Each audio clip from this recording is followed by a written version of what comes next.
Do you want to enable audio description while watching anime on Crunchyroll?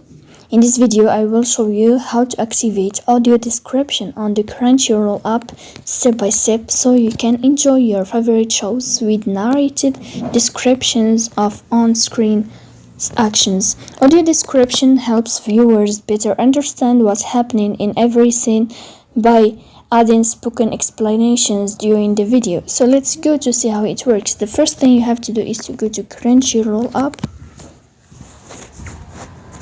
Here in this application, you will go to this sign of account. So you will tap on account. After that, here in this window, you will find audio description. You will click on audio description.